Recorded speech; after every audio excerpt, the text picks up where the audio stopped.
All right, today we are diving deep into a book that is, let's be honest, hugely influential and pretty controversial. Robert Greene's The Art of Seduction. We're going to unpack its core framework on psychological power and what it says about persuasion. You've probably seen this cover everywhere, right? But here's the thing. Don't mistake this for just some simple dating manual. The book's argument is actually much, much bigger. It argues that seduction is a timeless, sophisticated, and frankly, deadly serious form of power. And this quote, which you find right at the beginning of the book, just sets the stage perfectly. It's framing seduction not as some basic impulse, but as a complex art form, one that requires, more subtle genius and strategic skill than just brute force. So, here's how we're going to break this down. First, we'll look at the book's core idea about power. Then, we'll get into the psychological mindset you need.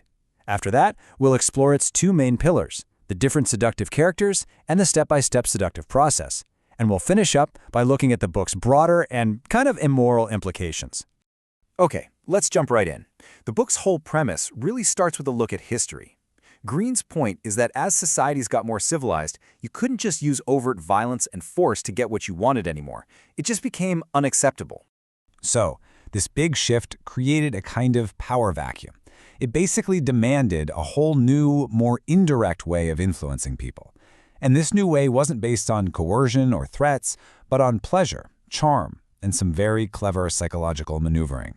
And here's the crucial point where Greene really reframes everything. He says seduction isn't about your looks or romance or just getting lucky. Nope. It's a calculated game of psychology. Think about it. Direct force, it almost always creates resistance, right? And resentment. But seduction, well, it's designed to bypass our defenses completely. The goal isn't to force someone to do something. It's to cast a kind of spell, an enchantment that makes them want to surrender, voluntarily, and maybe even happily. This slide really gets to the heart of the seducer's psychology. And notice how it's all relentlessly focused outward, on the target, not inward on yourself. It's about figuring out what people are missing, what voids they have, so you can fill them. You become a provider of pleasure and fantasy by just reflecting their own deepest desires back at them.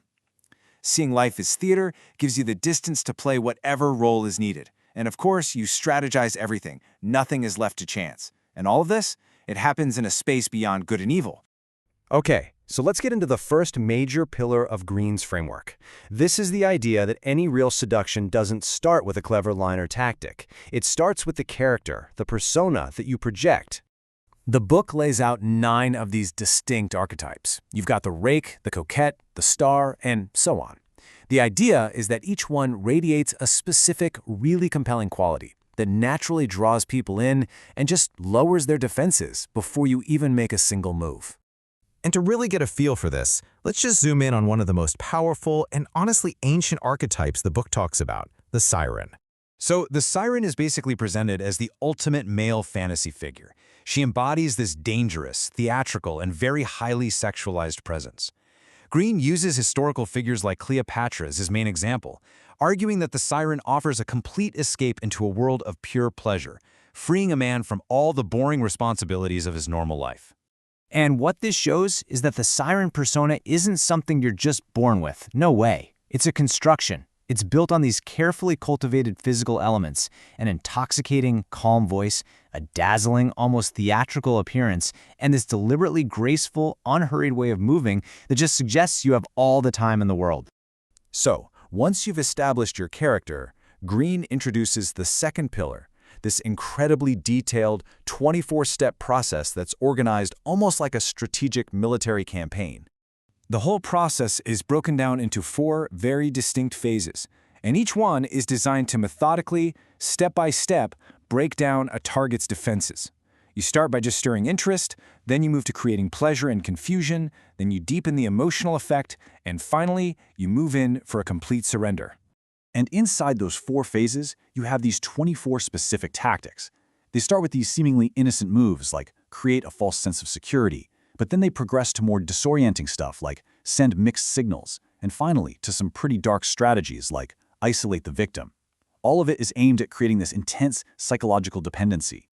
So you might be wondering, why does any of this really matter outside of personal relationships? Well, here's the kicker. The book argues that these exact principles go way beyond romance. They're at the very core of modern life. According to Greene, these tactics are basically the foundation of modern persuasion.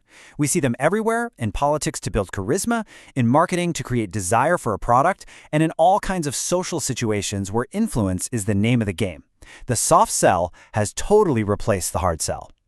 Ultimately, the book takes this very deliberate, amoral stance. Citing thinkers like Nietzsche, it basically presents seduction as a game where our normal everyday ethics and morals, they just don't apply. The only thing that matters is effectiveness, not whether it's right or wrong. And that leaves us with this final, really provocative question. In a world that is constantly trying to persuade and influence us from every angle, is understanding this stuff just a necessary defense mechanism to recognize manipulation? Or is it what the book itself seems to suggest? A playbook for gaining the ultimate tool for power?